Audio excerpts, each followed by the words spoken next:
Oke, selamat pagi, salam sejahtera buat kita semua. Semoga semua sehat-sehat selalu.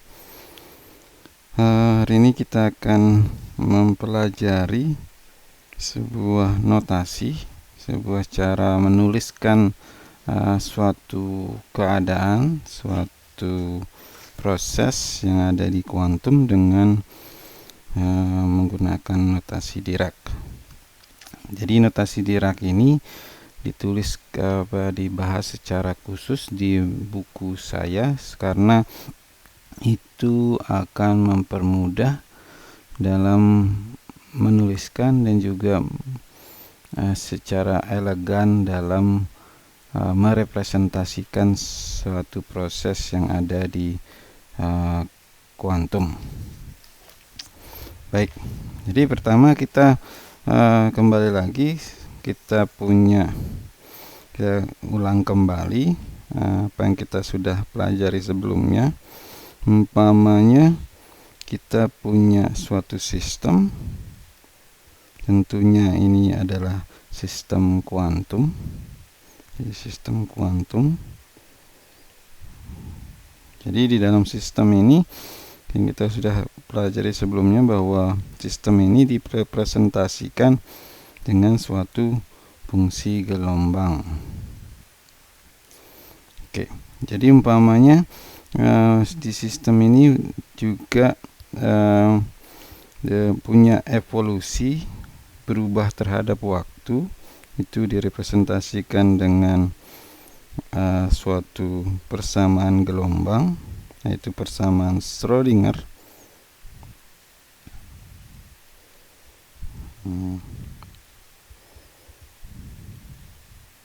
I bar do psi do t H operator psi. Jadi di sistem ini memiliki Hamiltonian. Jadi operator Hamilton itu yang harus ditentukan. Jadi kalau kita ingin tahu bagaimana sistem itu berubah terhadap waktu, berarti pertama kita tentukan dulu fungsi Hamiltonnya itu dari sistem secara klasiknya. Habis itu kita ubah ke bentuk operator. Jadi kita bisa membentuk suatu persamaan Schrödinger. Nah, jadi kalau yang sudah kita dapatkan sebelumnya bahwa kalau H ini tidak bergantung waktu, operator Hamilton tidak bergantung waktu,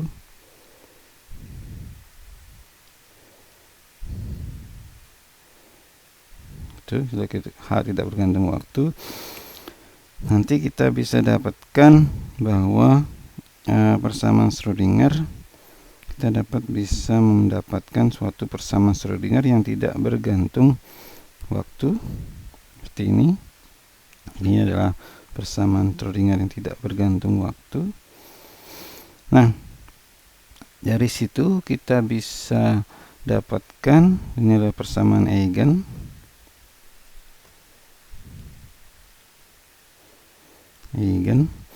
Nah, persamaan Eigen ini memiliki solusi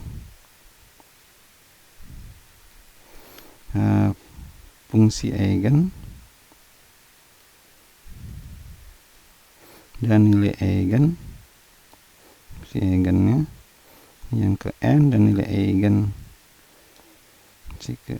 nilai Eigennya en. Jadi kita mendapatkan satu set nilai Eigen dan fungsi Eigennya. Jadi setiap nilai Eigen ada fungsi Eigennya. Nah, dengan kata lain, satu sistem kuantum ini kita representasikan dengan basis keadaan. Ya, basis keadaan atau fungsi. Jadi adalah fungsi gelombangnya. Jadi artinya di sistem itu memiliki keadaan-keadaan, umpamanya keadaan ke 0 itu memiliki energi ke 0 dan fungsi ke 0. Keadaan 1 umpamanya memiliki energi 1 dan fungsi gelombang 1 dan seterusnya. Jadi keadaan N kita punya energi ke N dan fungsi gelombang ke N. Jadi artinya setiap di sistem kuantum itu memiliki keadaan-keadaan tertentu. Nah, keadaan-keadaan tertentu itu karena atau namanya keadaan eigen itu memiliki energi tertentu, atau bisa dikatakan juga itu merupakan keadaan stasionernya. Nah, jadi setiap keadaan stasioner. Nah, jadi kita biasanya juga kita menuliskan dengan melabel keadaan itu dengan bilangan kuantumnya. Jadi ini N ini merupakan bilangan kuantum. Gitu. Nah, jadi sekarang kita ingin melabelkan, menuliskan keadaan. Jadi cara yang lain menuliskan keadaan atau fungsi gelombangnya, daripada kita nuliskan fungsi gelombang ini. Jadi kita biasanya kita nuliskan fungsi gelombang ke 0, umpamanya fungsi gelombang 1 dan seterusnya. Jadi kalau kita sudah tahu fungsi gelombangnya, urutan-urutannya, kita sudah urutkan fungsi gelombangnya sesuai dengan keadaan energinya. Jadi umpamanya yang dari yang rendah ke tinggi, umpamanya gitu, fungsi gelombang dari yang rendah, energi rendah ke energi tinggi. Kita bisa melabelkan, jadi kita melabelkan dengan notasi bracket.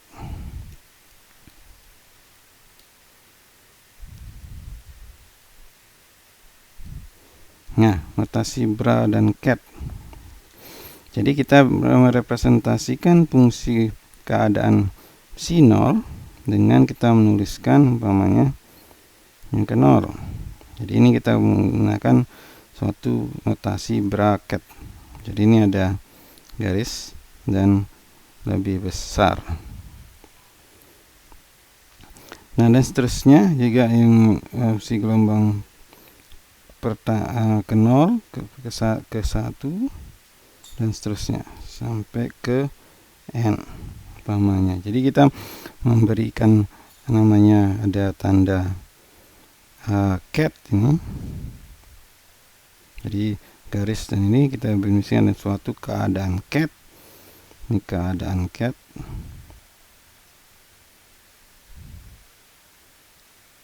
Ya, atau vektor cat. Ya.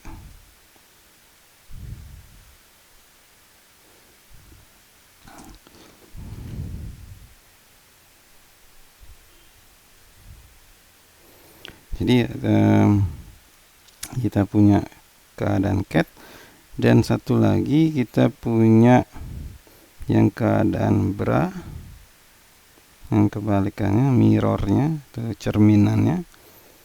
Ini bra itu, jadi yang lebih kecil garis itu. Jadi namanya bracket. Jadi ini kalau kita membuat suatu kurung, ini namanya dalam bahasa Inggris itu ini bracket, itu namanya kurung. Jadi kita ambil bra yang bagian yang ini dan catnya yang bagian satunya lagi. Jadi itu asal dari nama bracketnya itu. Oke, jadi kita merepresentasikan keadaan-keadaan kuantum dengan notasi yang berbeda. Yang awalnya psi n kita ganti dengan notasi bracket, cat n. Jadi ini cat n. Oke, jadi sekarang kita ini ya, jangan dengan menggunakan notasi. Jadi kita melabelkan dengan pertama kita sudah tahu fungsi-fungsi gelombangnya, terus kita beri label dari indeks 0 umpamanya 1 dan seterusnya. Terus kita bisa labelkan dengan cat 0 sampai cat. Jadi kita bisa menggunakan cat 0 sampai cat ke n umpamanya. Oke, baik. Jadi itu sudah jelas. Jadi sekarang tidak kita menuliskan bahwa kita menuliskan awalnya fungsi gelombang. Yang ini kita tuliskan dengan suatu cat n. Jadi ini ingatin ini garis dan lebih besar itu menyatakan sebuah cat. Yang satu lagi lebih kecil, simbol lebih kecil, dan garis itu menyatakan keadaan bra-nya. Oke, itu dari nada bracketnya. Jadi kalau kita ulang lagi, kalau kita punya keadaan m, cat m, jadi sebuah cat m, itu artinya kita punya fungsi gelombang yang ke m. Gitu. Jadi sederhana. Jadi hanya menuliskan dengan cara berbeda. Tetapi ya nanti terlihat bahwa ada suatu keindahan. Dia cara menuliskan secara sistematis dan elegan. Gitu. Baik. Nah, selanjutnya kita membuat suatu definisi. Perkalian skalar antara dua cat. Nah, perkalian skalar antara dua cat itu tidak bisa. Yang bisa terjadi adalah perkalian skalar antara cat dan bra.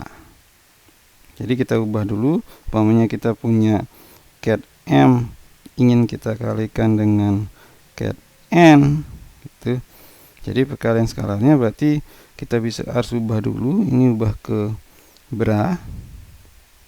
Jadi ubahnya menjadi m, baru kita bisa kalikan dengan perkalian skalar dengan cat n.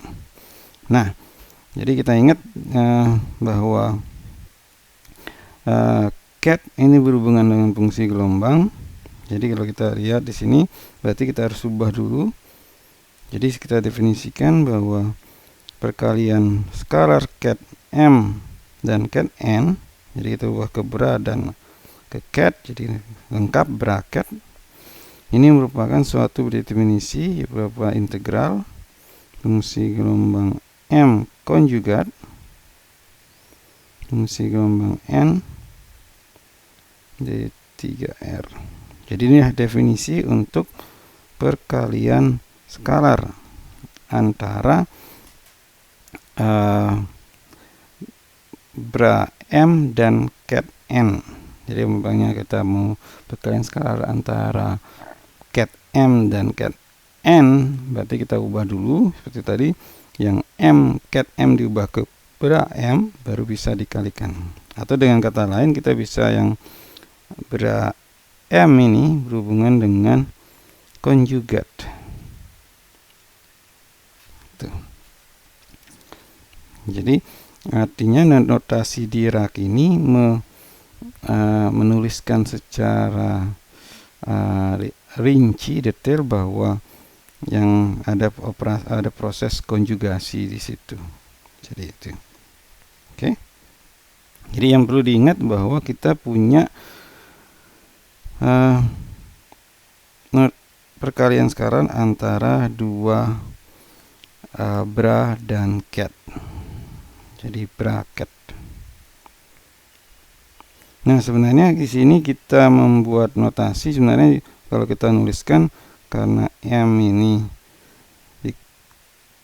di perkalian skalarnya dengan n gitu, kita membuat notasi yang 2 garis ini menjadi 1 supaya tidak capek menuliskan garisnya 2 kali. Secara otomatis itu artinya ada 2 garis.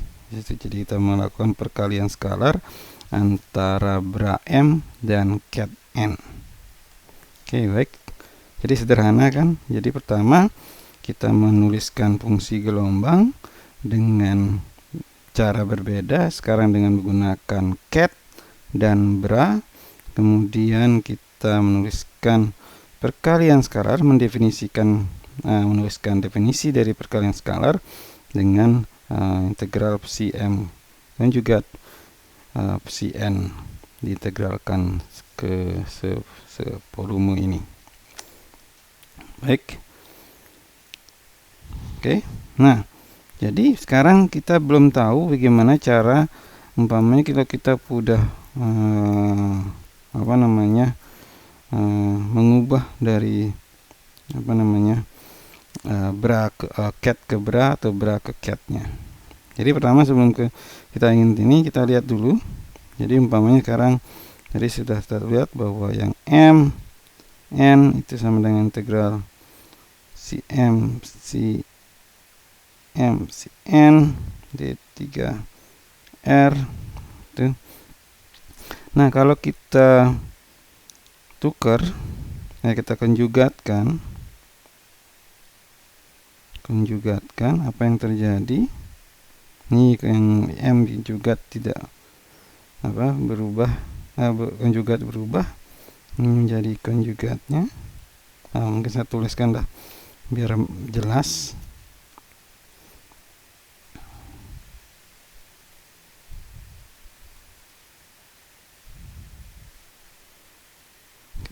Jadi kita konjugatkan semuanya, berarti kita operasikan konjugat sekarang satu-satu. Jadi kita dapat integral si M konjugat si N. Jadi habis itu kita tukar biar konjugatnya sebelah ke kiri. Jadi kita dapatkan cat N bra N cat M. Jadi operasi konjugat itu artinya kita bisa tukar operasinya. Jadi kita bisa tuliskan bahwa M N skalanya konjugat artinya N M.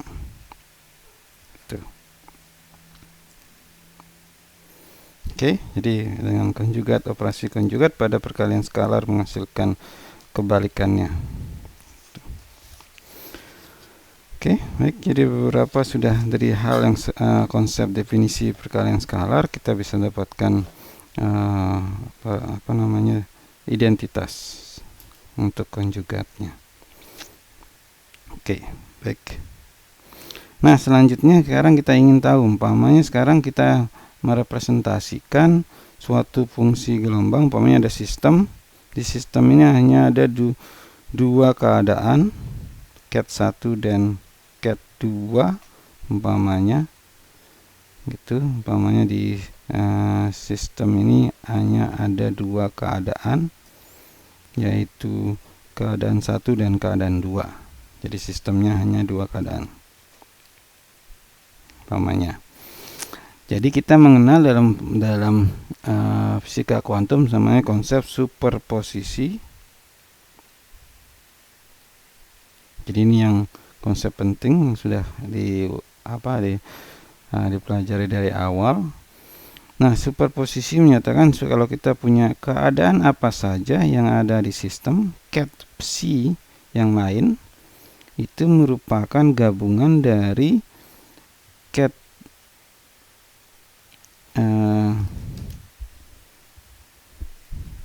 jadi gabungan dari kombinasi antara cat 1 ditambah C2 cat 2 gitu.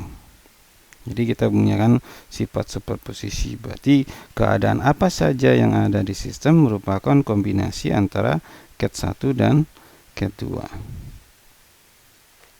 gitu. Nah, sekarang kita ingin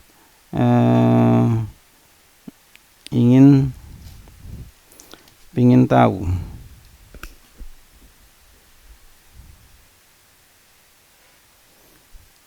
Jadi umpamanya kita punya ada suatu cat, umpamanya kita punya cat A dan juga cat B. Nah, cat B ini adalah kombinasi dari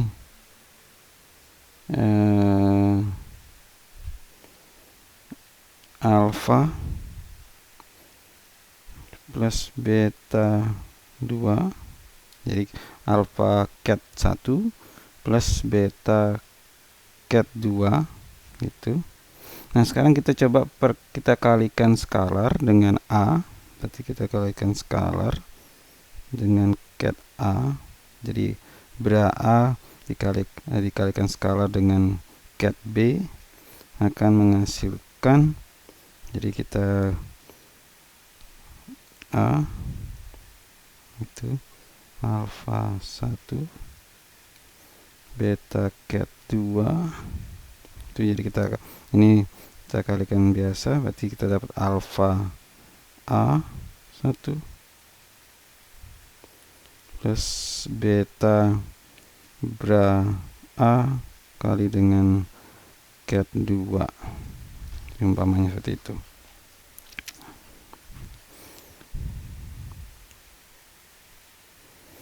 Nah, sekarang kita coba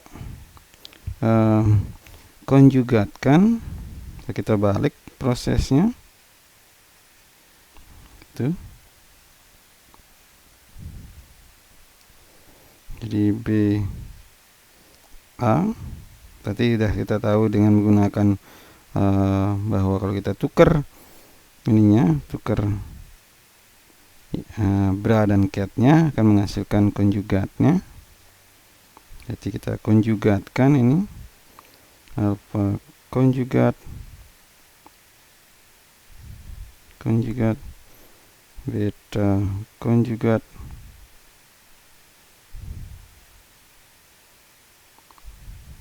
nah, saya tuliskan dulu deh biar nggak membingungkan. Jadi sama dengan A B konjugat, berarti sama dengan alfa konjugat A1 konjugat plus beta bra A cat ini konjugat. Jadi dari situ kita bisa lihat bahwa alfa konjugat. Nah, sekarang kita tukar lagi, yang ini prosesnya kita ganti menjadi ini alfa konjugat, yang ini berubah menjadi 1A plus beta konjugat bra 2A cat A, seperti itu. Jadi kita bisa tuliskan lagi bahwa alfa konjugat 1 bra plus beta konjugat 2 seperti itu A. Nah, jadi kita perhatikan, berarti kalau kita awalnya kita punya yang ini, kalau kita ubah menjadi konjugat lagi bra, kita mendapatkan yang ini. Perhatikan, berarti kita bisa tuliskan awalnya kita punya sebuah cat B itu merupakan alfa cat 1 plus beta cat 2. Itu kalau kita ubah bentuknya menjadi bra B, maaf ini berarti ini kita konjugatkan, alfa konjugat ini berubah menjadi bra plus beta konjugat menjadi bra 2. Jadi itu proses mengubah dari suatu fungsi gelombang yang awalnya cat atau keadaan cat mengubah menjadi keadaan bra.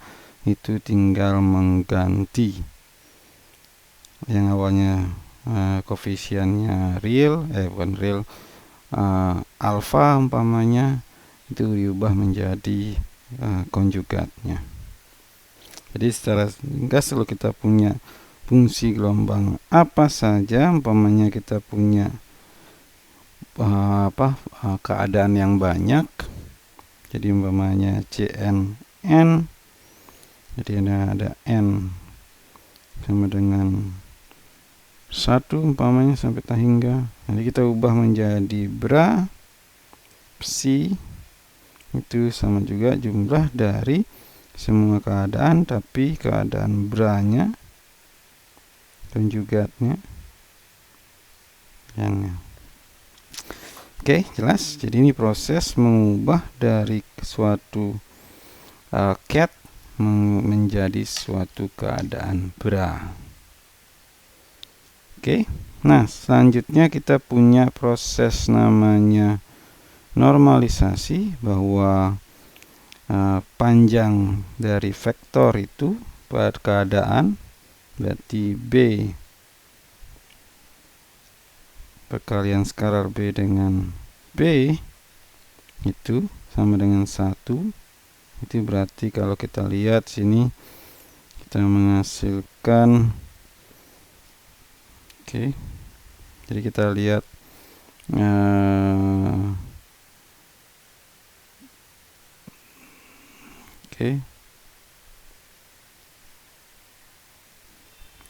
umpamanya yang B kita menggunakan dapatkan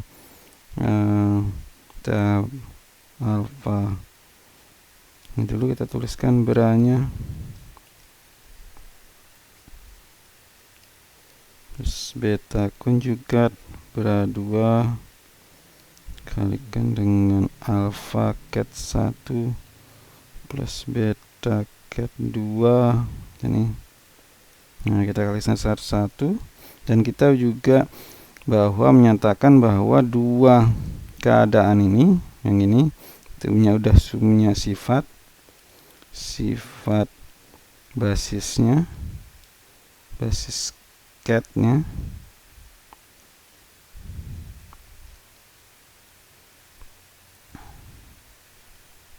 yaitu ini 1 sama dengan bra 1 ket 1 sama dengan 1, juga bra 2 ket 2 sama dengan 1 juga, dan satu lagi yang kalau kebalikannya, kebalikan yang berbeda itu sama dengan 0, dan satu lagi sama dengan 0.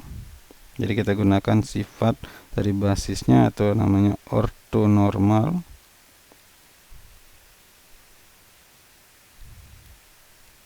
Jadi kalau yang ortogonal dan ternormalisasi, jadi ini ortogonal, nah ini normalisasi. Jadi artinya perkalian skalar antara dua basis yang sama menghasilkan nilai 1, perkalian skalar yang basisnya berbeda menghasilkan nilai 0. Oke, ini seperti perkalian skalar di contohnya kayak vektor, namanya vektor I didotkan dengan I sama dengan 1, I didotkan dengan J sama dengan 0. Jadi proses hampir sama dengan untuk vektor. Oke, dengan menggunakan itu kita peroleh bahwa bra B kali ket B itu menghasilkan alfa dot konjugat alfa plus beta konjugat beta, atau bisa alfa mutlak kuadrat plus beta kuadratnya. Nah, ini sama dengan 1. Oke, itu adalah bahwa syarat untuk bahwa suatu ket sudah ternormalisasi. Nah, dari situ kita bisa perhatikan bahwa suatu perkalian bra dengan cat-nya selalu lebih besar dari 0. Ya, walaupun dia belum dinormalisasi, berarti tidak 0. Kita kalau 0 berarti dia ortogonal. Jadi nggak mungkin suatu cat ortogonal dengan dirinya sendiri. Jadi selalu karena ini hasilnya kuadrat, alfa kuadrat ini plus beta kuadrat, jadi suatu yang kuadrat selalu lebih besar dari 0. Jadi kita ingatkan lagi bahwa ada suatu cat sudah ortonormal jika ini sama dengan 1 ketika M sama dengan N dan sama dengan 0 ketika M tidak sama dengan N. Jadi kalau kita punya basis cat yang sudah ortonormal, ini bisa disingkat dengan suatu notasi Kronecker delta.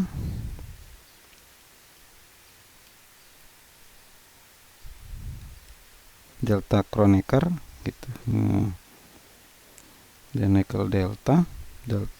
Delta Kronecker itu delta Mn artinya 1 ketika M sama dengan N dan sama dengan 0 ketika M tidak sama dengan N. Jadi dengan kata lain ini Mn itu sama dengan Kronecker delta Mn. Oke, jadi diingat saja ini kalau dia indeksnya sama, beri nilai 1, indeksnya beda, nilainya 0. Itu delta Kroneckernya. Kronecker delta Kronecker. Oke, baik. Selanjutnya kalau kita punya, sekarang kita lihat ekspansi keadaan ke basis. Jadi sekarang kita lihat yang tadi sudah saya katakan, fungsi apa saja ini merupakan kombinasi linear atau superposisi keadaan basis cat basisnya. Jadi cat basis ini yang jadi kita punya basis N umpamanya. Nah, yang beranya kita sudah tahu.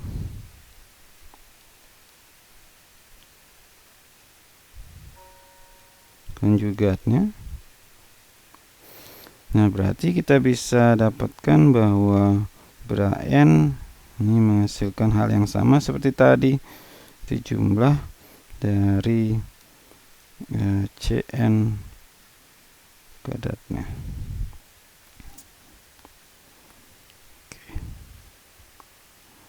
Nah, sekarang kita lihat notasinya yang lebih menarik sekarang. Jadi itu sebelum ini kita lihat kalau kita punya suatu keadaan besi yang merupakan kombinasi tadi itu Cn. Karena ini kalau fungsi keadaan yang ini sudah ternormalisasi, artinya ini sudah normalisasi. Jadi apa arti Cn ini? Cn artinya berarti kalau kita punya suatu keadaan merupakan kombinasi dari keadaan-keadaan basis cat N ini ada koefisiennya. Berarti kalau kita Cn mutlak kuadratnya itu merupakan, kalau kita perhatikan di situ, merupakan probabilitas menempati keadaan cat N. Jadi artinya umpamanya punya koefisien di sana besar, berarti probabilitas di sana juga besar. Berarti keadaan sifat dari sistem banyak berada di keadaan n-nya gitu. Jadi ini berhubungan dengan probabilitas, koefisiennya berhubungan dengan, kalau kita mutlak kuadratkan, berhubungan dengan probabilitasnya.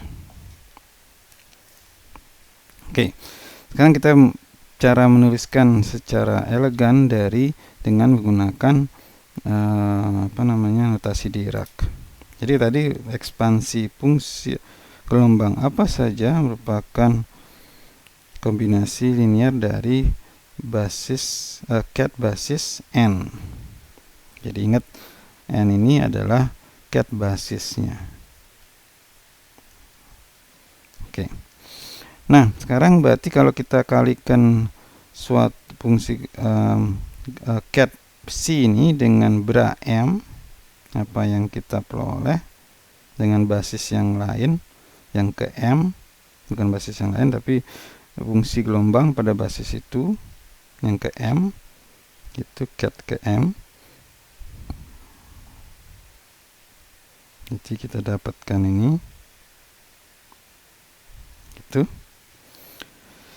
Nah, jadi ini kita sudah mendapatkan sifat normalisasi itu delta kronikal mn itu. Nah, berarti ini bernilai jika m tidak sama dengan n, semuanya 0 kecuali m sama dengan n. Jadi ketika m hanya tidak 0 ketika m sama dengan n, berarti kita tuliskan n psi n, yang lain 0 kecuali cn nya gitu. Jadi kita dapatkan nah, kita tuliskan ini dulu ya, kecuali ketika m sama dengan n. Jadi kita dapatkan bahwa koefisien dari cn ini adalah yang ini, sama dengan ket m di bra n dikalikan dengan ket psi nya gitu. Oke, sekarang kita tuliskan. Oke, kita berarti ket psi ini kita ganti, ini merupakan n psi n itu kita tuliskan. Jadi kita ganti dengan menggunakan sifat itu. Jadi ini sebenarnya cn itu merupakan semacam proyeksi. Jadi yang intinya kita punya ket psi diproyeksikan ke ket n gitu. Seperti halnya waktu kita bahas vektor apa saja, ada kita mencari komponen koefisien yang menggunakan perkalian skalarnya. Oke, baik, sekarang kita lihat di sini. Kita ubah sedikit, kita tukar ininya, urutan dari koefisiennya itu dan ket n nya. Berarti kita tuliskan begini.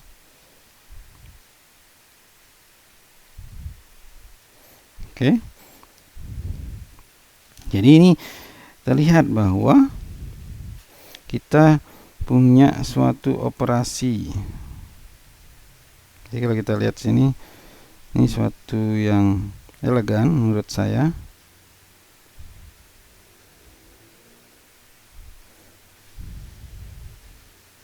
Gitu.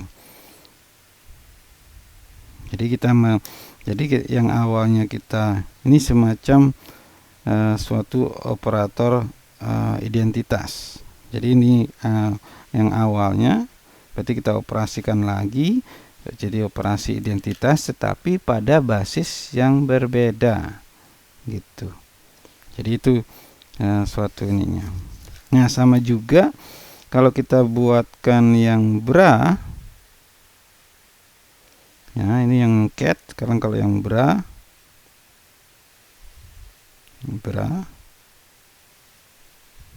gitu. Jadi yang bra itu sama juga yang bra ini sama dengan jumlah dari Cn konjugat bra itu. Nah, ingat Cn konjugat sama dengan tadi itu N psi konjugat, atau bisa dibalik menjadi psi bra psi cat N gitu. Jadi bisa kita ganti menjadi ini psi N, dan ini udah terlihat. Berarti ini sama dengan operasi ke psi operasikan dengan jumlah N. Ya, salah lagi. Ini yang N gitu.